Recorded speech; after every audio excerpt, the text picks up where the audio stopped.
You can see now I've let this thoroughly drain. I've cleaned off the edge, and let me show you what I'm going to do here. So if you bought a kit and you watched a few videos on YouTube and you realize, well, all you're going to need is a new filter, a gasket, and this little packet with a new standpipe and new bolts, and maybe about 5 liters of the correct fluid, and you're just going to put this back on and complete the process.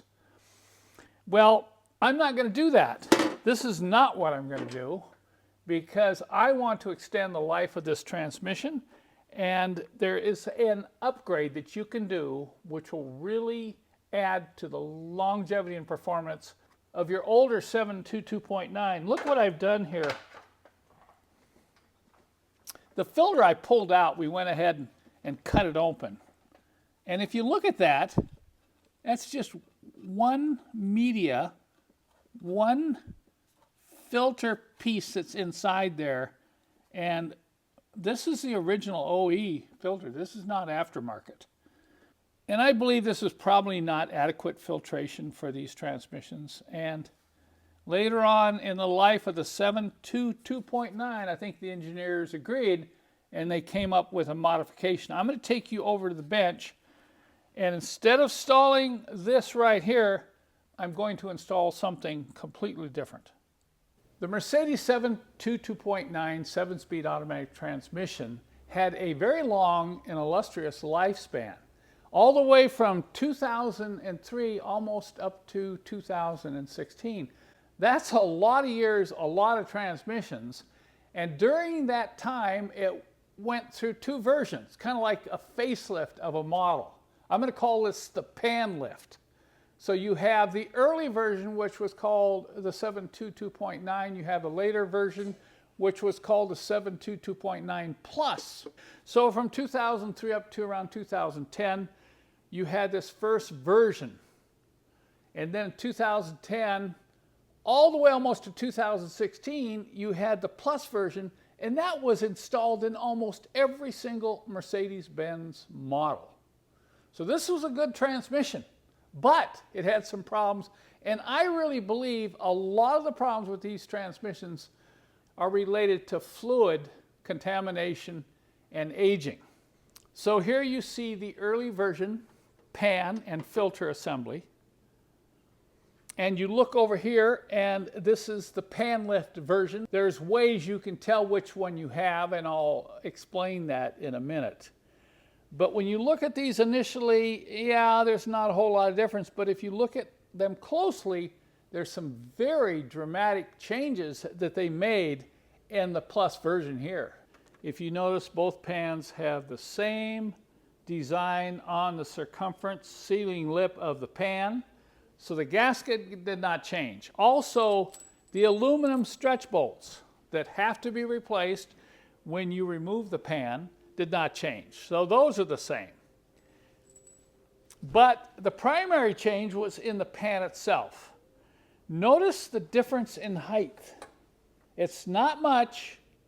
You can see the bottom and the slope's the same, but we're almost 3/8 of an inch higher on this pan lift version, or this 722.9 Plus version. So they went to a deeper pan. They also changed the fill pipe. This is very important because this will give you an indication of what version you have and what fluid you need to use, because the fluids change. They've changed dramatically. You do not want to cross-contaminate the fluids between the early and late version. But notice the difference. There's a difference in height and a difference in color. The green one is used on the later pan, and the white is used on the early pan. This is the fill pipe that you put right on here, which determines the level. And right now, I want to dispense with some misinformation that's floating around the internet. I can't believe it. You know, everybody's saying, oh, they put a big pan on there so they could get more fluid for better cooling. That's not the case, okay? That's not the case. If that were true, if they intended to get more fluid in this pan, then why wasn't this fill pipe here the same height? See, this comes up above the edge, and look at this one. This one comes right to the edge. So you have a significant difference in the height between these. So even though this pan is deeper, notice it's not going to get more fluid because that height right there determines the fill level. Then why did they go with the bigger pan? Let me tell you, and I got this from the factory information. Along with this height difference between the early and late versions, there's also another very significant revision, and that's right here. And this is the way you can tell whether you have the early or late version. Look at these dimples. In the early version, they're rather small, and they only come off the bottom pan about 1/8 of an inch. In the later version, these dimples are very large, so you can see from underneath. You can actually look under your car, and if you have these great big dimples, you know you have the plus version or the later version.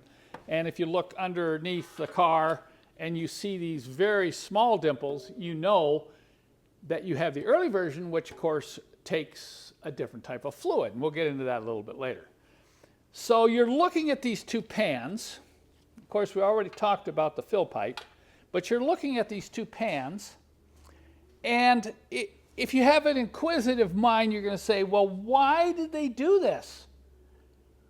Why did they raise these dimples up in the later version? I can just imagine what was going through the minds of the engineers, you know, when they decided we needed to make a revision or upgrade on these transmissions, because the failures we're experiencing with these had to do primarily with fluid flow and fluid contamination.